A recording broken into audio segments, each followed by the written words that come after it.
You don't hate Mondays because you're lazy. You've been told that your whole life. Wake up earlier, try harder, have a better attitude.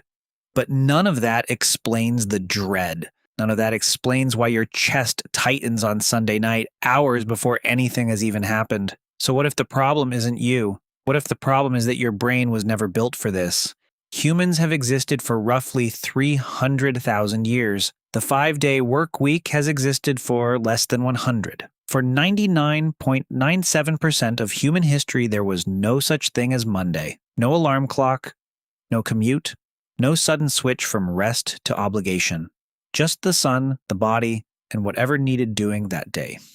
So where did this feeling come from? And why does it still live inside you, thousands of years after the world that created it disappeared? For most of human history, people lived in small hunter-gatherer bands. Anthropologists studying groups like this today, in places such as Tanzania, have found that life wasn't divided into rigid units of work and rest. It breathed. Some days demanded intense effort. Other days were slow and social. There was no manager deciding when the effort began. There was only necessity, and necessity is flexible. Your nervous system evolved inside that flexibility. Your stress response was built for short bursts. A predator appears, you react.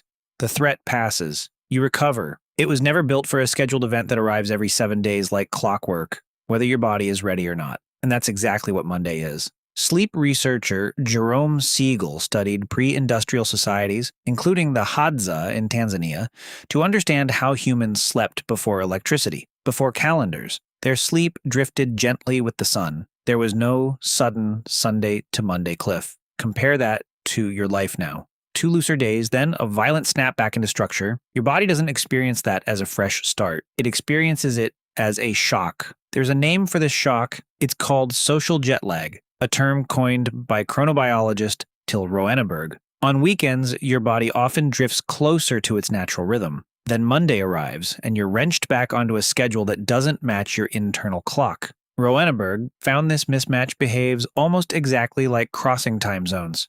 Every week, most of the modern world flies from one time zone to another without moving an inch. And Monday is the landing. The mismatch goes deeper than sleep, too. It's about the shape of effort itself. Evolutionary biologist Daniel Lieberman calls conditions like this mismatch diseases.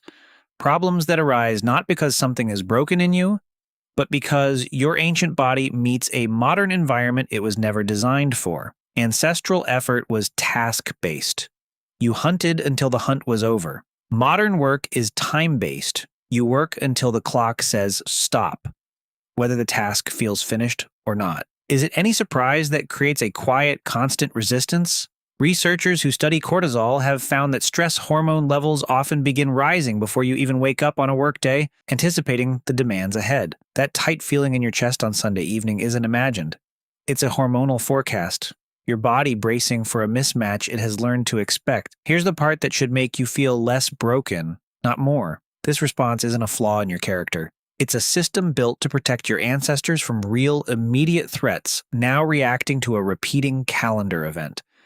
Like a smoke detector so sensitive it goes off from steam in the shower. The alarm still works. It's just aimed at something it was never built to recognize. Does that mean you're stuck feeling this way forever? Not necessarily. You can't out-willpower 300,000 years of biology, but you can work with it instead of against it. A softer transition into the week instead of a sudden slam into structure can ease that shock. Small social rituals at the start of the week help too, because your nervous system still links connection with safety, the same way it did around ancestral fires. The dread you feel isn't a personal defect. It's a signal inherited from every human who came before you that your body still remembers a world without Mondays. That world is gone. But your biology never got the memo, and in a strange way, that's not a weakness. It's proof of just how deeply human you still are. So the next time Sunday night arrives and that familiar heaviness settles in, remember this. You don't hate Mondays because you're lazy.